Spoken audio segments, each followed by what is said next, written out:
Kemudian untuk materi yang terakhir yaitu tentang tari tasyrik dalam pandangan orientalis dan pandangan pakar hukum Islam terhadap orientalis. Orientalis sendiri itu secara bahasa berasal dari bahasa Prancis yang berarti timur.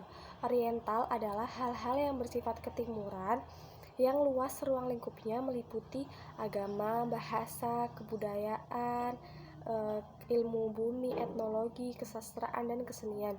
Sedangkan Islam berasal dari bahasa Inggris yang berarti faham. Maka orientalisme berarti madhab atau aliran akademik yang mempelajari hal-hal ketimuran.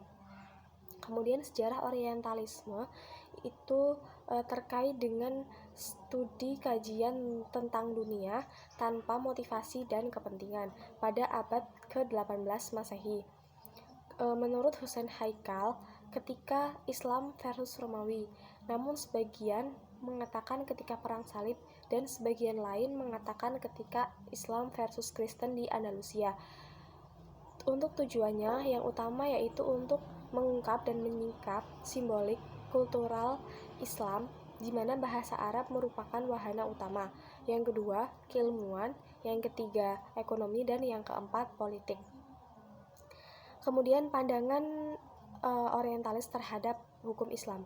Secara subjektif, orientalis menganggap bahwa dirinya paling benar, sehingga orang Islam dipaksa untuk belajar dari non-muslim.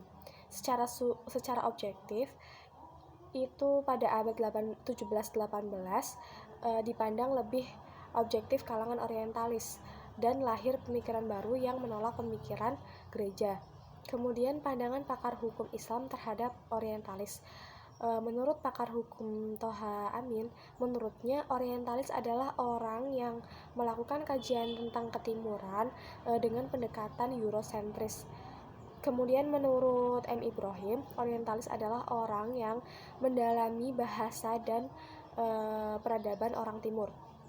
Kemudian menurut Dr. Semi Afifi, yaitu studi oleh Barat tentang ketimuran secara umum dan studi akademik Barat, khususnya ahli kitab, terhadap Islam untuk merusak dan menanamkan keraguan keraguan Muslim terhadap Islam. Kemudian yang terakhir menurut Dr. Ibrahim Fayumi, yaitu orientalis memiliki 3 konsep. Yang pertama yaitu kristianisasi, yang kedua imperialisme, perang salib dalam skala internasional, kemudian yang terakhir yaitu mengupayakan kemampuan untuk perang pemikiran. Terima kasih, saya kira itu saja dari materi yang terakhir. Saya ucapkan terima kasih. Wassalamualaikum warahmatullahi wabarakatuh.